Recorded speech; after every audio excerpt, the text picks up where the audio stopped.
kids! Welcome again to the Nolly and Trent Show. I'm Nolly, and this is Dimion. Hi kids, nice to have you join in on this 28th episode.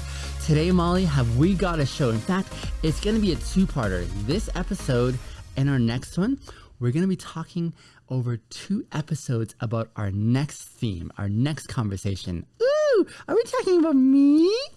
No, although we could definitely talk about you, Molly, and how amazing you are, because you are amazing. I know. I love that about you, Molly. You're so confident. But no, today, kids, we are going to be talking about the word insecurity. Insecurity? I've heard that word before. What does it mean? We're going to talk about what that means in just a few moments, Molly, but it's such a big topic that we can't actually fit it in one of our podcasts. We need 2. So today is episode 28. Yep, and then our next one is going to be episode 29. That's right. And there's so much to talk about our insecurities. But let me just say, it kind of has to do with that feeling that all of us get when we don't feel like we're good enough.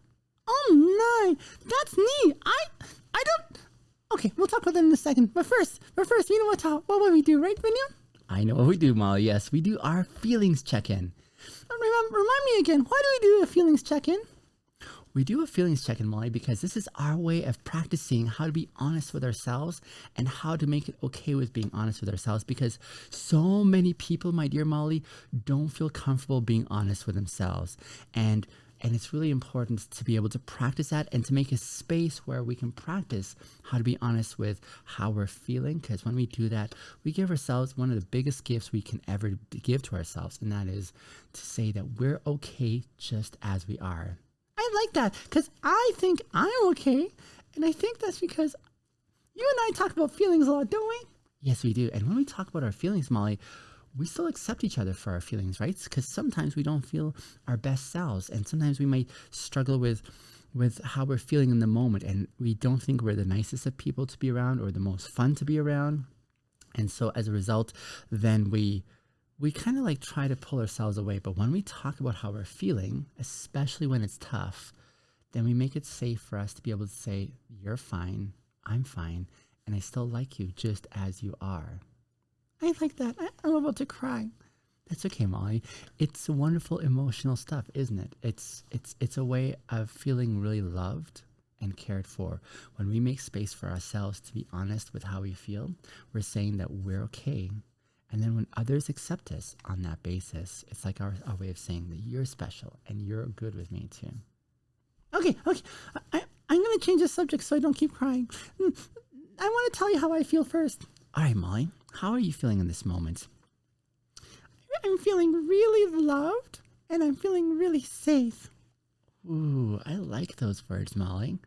Could you tell me a little bit more?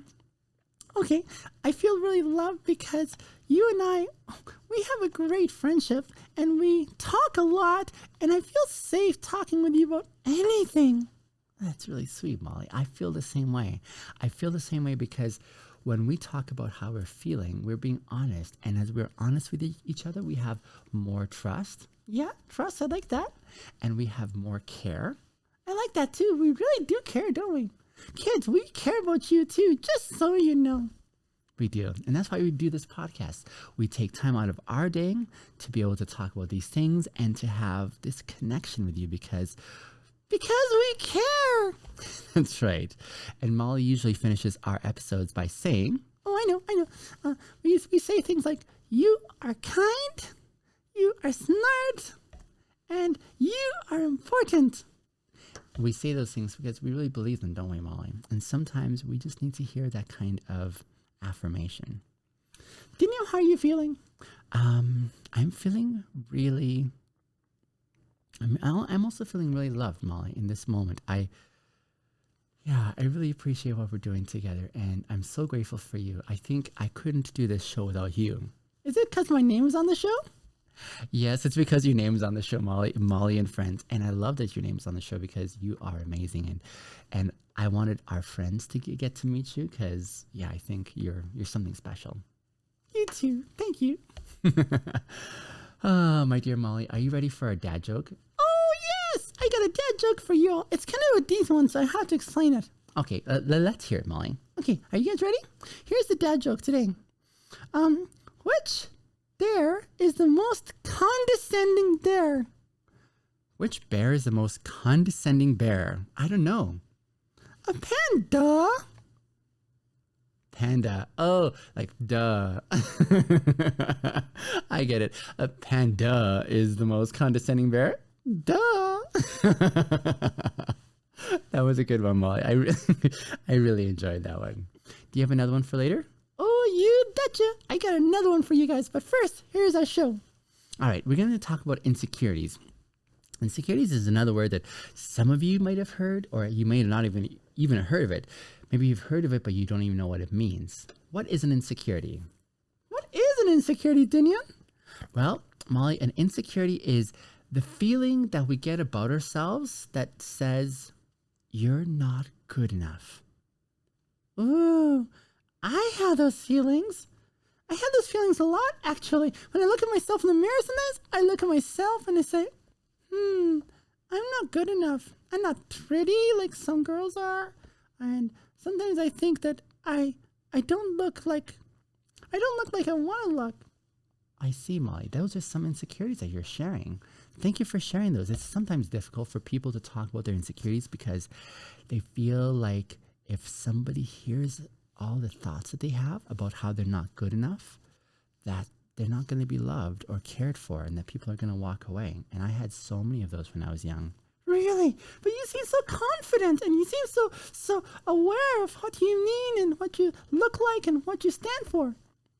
I may be confident, yes, Molly. But even now, I think there are some insecurities that I have. Like, can I tell you one of my insecurities? Okay, I want to hear. One of my insecurities, Molly, is I grew up in a home where mom and dad loved us. We didn't have a lot of money, and so they couldn't buy us a lot of the toys that my friends have. So one of my insecurities, I remember, Molly, oh my goodness, I haven't talked about this for a long time. So listen here. One of my insecurities was when my friends came to the sandbox in the playground, they would bring their little action figure toys, and I looked at those toys and I said, I would love to have those toys, but I know my mom and dad can't buy those for me. So do you know what I had to do, Molly? Tell me, what did you have to do? I went home and I took out a piece of paper and I drew my own action figures and I colored them and then I carefully cut them and then I took those to the sandbox because that's all I had. And I played with my friends with my little paper ones and they would rip and then I'd have to go home and draw them all over again and then come back again. And sometimes my friends or the kids at the sandbox would make fun of me saying, oh, you're so poor, you can't even bring your own toys. And that didn't make me feel good. That's terrible. And then one time, I remember when I was young too, Molly, I felt like I wasn't good enough because they didn't have any toys.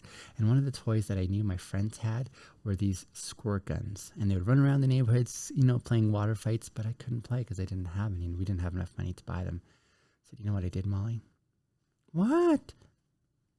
Well, I went to the store and I stole some water guns so that I could play with my friends. And then when my parents found the water guns, they asked me where I got them. And I said, I found them or I was given them by friends. And that wasn't the truth. But when we have those feelings, insecurities that tell us that we're not good enough for whatever reason, it makes us do things that aren't right a lot of times. And we start believing things and we start doing things that really aren't good.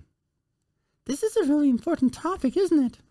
Yeah, it really is. So it's that feeling that you get inside of yourself when you feel like you're not good enough because of the way you're comparing yourself to other people around you, Molly.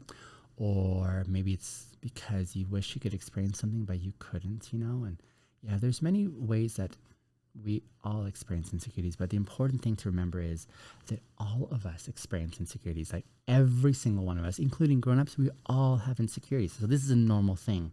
And why I say that, Molly, is because for the longest time, I thought I was the only one who struggled the way I did with my insecurities, and it made me feel really alone. And I thought I was the worst person as a result because I'm the only one who's experiencing and feeling these things. Oh, well, I experience feelings too, like this, to where I'm not good enough. I know. And so the more we talk about our insecurities, Molly, the better it is, because then we can realize, oh, this is normal and I don't have to beat myself up for it. I have a question. All right, Molly. What does an insecurity look like? Ooh, that's a good question, Molly. So insecurities usually look invincible to others. For example, if I'm looking at you, Molly, I can't see your insecurities until you do something that maybe gives me a hint, but I can't see them because it's what you're feeling on the inside.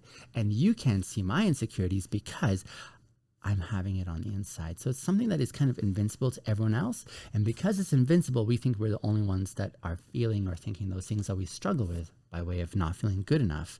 And then it makes us feel alone, and then we want to just go and be by ourselves so that no one can see how awful we feel.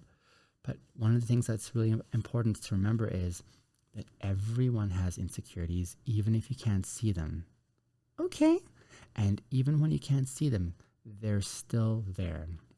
And we all have to work on these insecurities. I see. And so everyone has them, so then that means we're all the same. That's exactly right. Everyone struggles with insecurities. They may be different from yours, but they still have them. That makes sense. I see. What does it feel like to have an insecurity? Well, I shared with you some of my experiences where I felt sad. I felt like I was being made fun of. Some other feelings that people have, they might be worried maybe. They might be scared. Some might feel anxious. Oh, how about alone? Alone, because I feel like really alone when I think my insecurities sometimes. And I'm like, no one struggles like this. Oh, that totally makes sense, Molly. And so, yes, some people feel like this and others have different ways that they experience. Some people, like you were saying, you didn't feel pretty enough when you stood in front of the mirror, right? Yeah, that was one of my insecurities. I know so many people have that insecurity. Well, that's helpful. Then I'm not the only one. Exactly, Molly. We're not the only ones with our insecurities. They're all so different. So at the end of this podcast here, as we come to the end of it, I think the important thing to remember is that insecurities are those feelings that we all have where we don't feel like we're good enough. You may not feel good enough in some specific area or many areas, but the reality is, my dear listeners, you are not alone. You are just like everyone else experiencing these insecurities. And it's not an easy thing to experience our insecurities. It's actually kind of tough. It's kind of tough to be able to say, ooh, how do I face this? And so many people, Molly, don't work on their insecurities. But there is a way you can work on your insecurities where you have these feelings of not feeling good enough. There's a way you can work through them so that eventually you don't struggle with them anymore. I'd like some of that ideas. That's what we're going to talk about in our next podcast, my dear Molly. We're going to talk about that in our next podcast. But for the time being, just remember that insecurities, they don't make you any less of a person. In fact, you're still so valuable. You're still so precious. You're still so amazingly made. Like, you exist on purpose, my dear listener. I want you to know that the world needs you. And sometimes when you experience those insecurities, those feelings inside that say you're not good enough, it makes you start believing some awful things. It makes you feel like you're not worthwhile. It makes you feel like no one will notice if you're gone. It may tell you a story that says the world would be better without you. It makes you feel really icky on the inside. And then when you look at yourself and you believe those insecurities or those feelings that you're not good enough, I don't know, Molly, it's a sad thing. It just makes you feel like you're less than, and you start believing it. And then as a result, you start treating yourself very poorly. And Molly and I, we really feel strongly about this. We want you to know that you are so important. And we don't believe the stories that your insecurities are telling you, the stories that say you're not good enough. We don't believe that at all, do we, Molly? No, we really think that you are special and that you have so much in life to live for. And we'd love to see you being amazing.